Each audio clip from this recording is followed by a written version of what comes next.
I hear a lot of near-death experiences in my research, and one that I recently heard, she referred to Earth as a dumpster fire.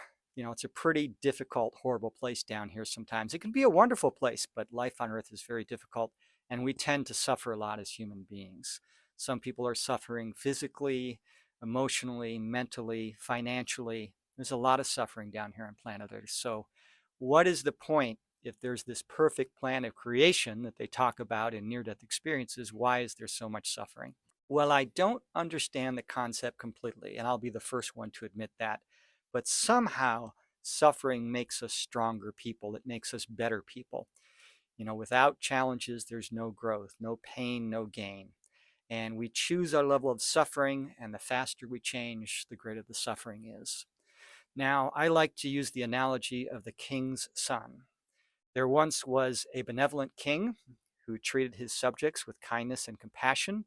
And when his first son was born, that prince grew up in the castle, and he had servants to satisfy his every wish and obey his every command. But because of that lifestyle, that son grew up spoiled, and the king realized the prince is not fit to be king. So when the king's second son was born, he took him to a family of poor farmers in his kingdom and said, "You are to raise this young prince as your own child. Do not tell him he is the son of the king, and on his 18th birthday I will return." Now that young man grew up on the farm, learned to rely on his adopted brothers and sisters, and did many hours of long, hard, back-breaking work. And he suffered. And sometimes when the family didn't have food, the king would send his men in the middle of the night to leave them food on the doorstep, because the king is always watching over his son, just as our Heavenly Father is always watching over us. So when that son turned 18, the king came by and said, "You are my son, and you are going to be king."